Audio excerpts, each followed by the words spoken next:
aware of the security threats you are exposed to when working from home?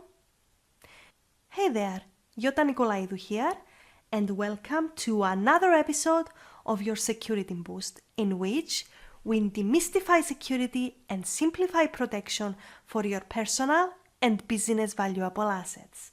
I hope you're having a fantastic day, and thank you so much for tuning in. So today we are going to talk about why working from home hides security threats and exposes you to dangers. A few weeks before Trump's election as US President, the now former President of the United States, Barack Obama, met with Facebook CEO Mark Zuckerberg to discuss the shift toward an exponential increase of businesses based out of home, which are mostly online businesses. The number of small and medium-sized companies worldwide by far exceeds the number of large corporations and is only expected to grow. In fact, based on SBIR STTR, which is the Small Business Technology Transfer, a program that expands funding opportunities in the federal innovation, research and development arena. So according to it, small businesses make up to 99.7% of US employer firms. That number, if you notice the date, is higher now. Usually these people are working from home. The list of people working from home also includes those at startups, entrepreneurs, and employees of large corporations that can work from home or use their own devices, even though it is not a requirement. As you see, this episode applies to a lot of people. It does not cover the danger from attacks targeted at VIPs, politically exposed people, or anyone who has a high value profile with already established levels of protection. Having said that, your personal environment is always an opening in your protection, especially if you are working from home, even for a few minutes per day with no security or loose security established. Financially speaking, the working from home trend sounds good. No extra rent, electricity, utility bills, internet and phone line. You make huge savings, but security-wise, it is a completely different story. You need to cover your base literally to mitigate the risk. Just to clarify things up front, I'm not referring only to business-oriented dangers, but physical dangers as well. How can you mitigate the risk? You need to know what are the risks, and in this episode, I'm going to cover the three major risks. You need to know what are the risks, and in this episode, I'm going to cover the three major ones. Risk number one. Casual environment.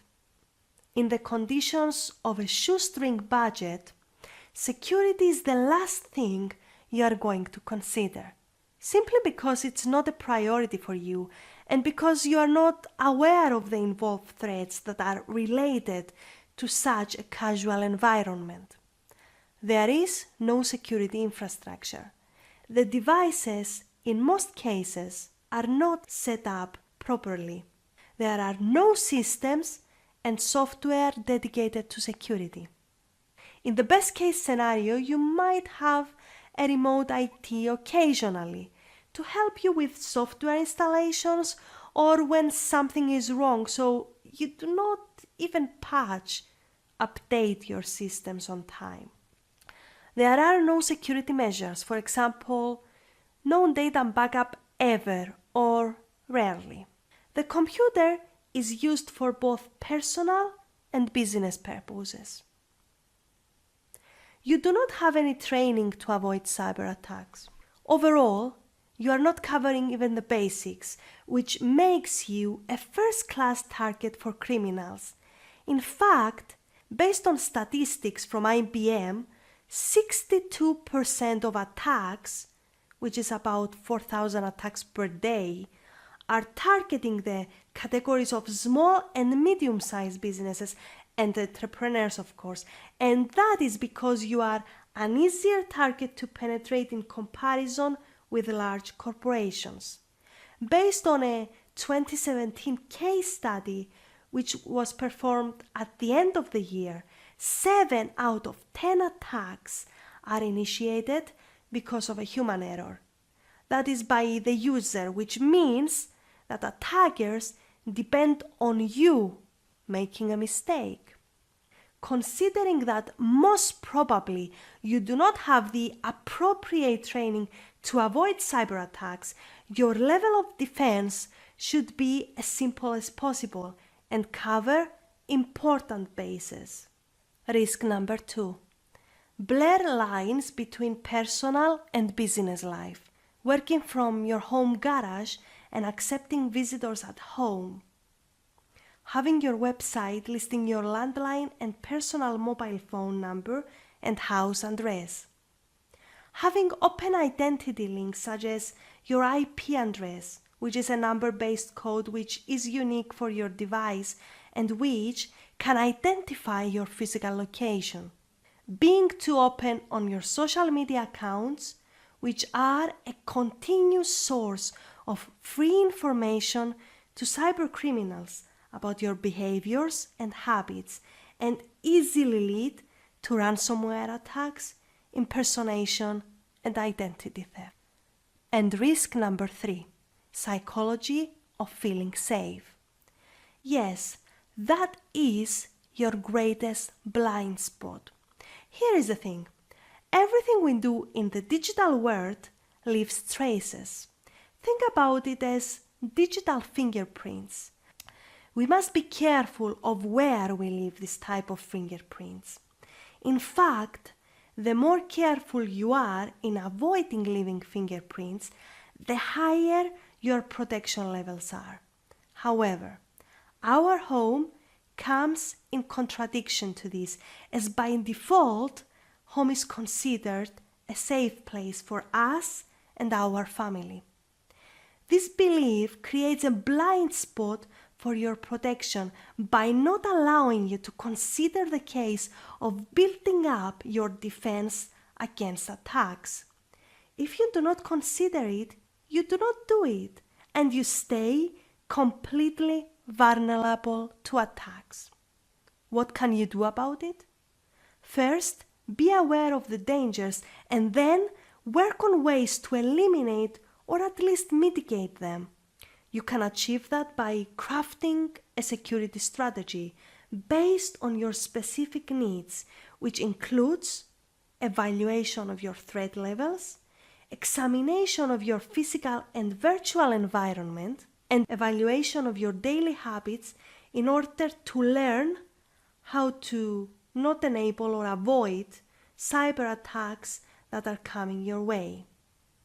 I promise I will have another episode in the future which will give you a more detailed direction on how to succeed that. I'm now turning it over to you. Are you aware about the digital traces you leave online? How is this episode helping your business and personal protection? What are the steps you will take to immediately decrease your threat levels? I cannot wait to hear your comments, so leave them below or head to iotanikolaidu.com and let's continue the conversation over there.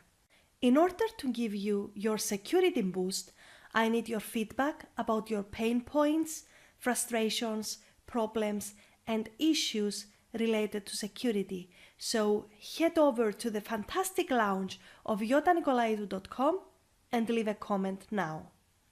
And while you are there, be sure to secure your place on our email list and become an insider. You are going to get access to some exclusive content, giveaways, and some updates that I do not talk about anywhere else. Remember, security is a thinking process. It is a state of mind. Thank you so much for tuning in, and I will catch up with you on the next episode of Your Security Boost. Until the next time we connect, stay safe.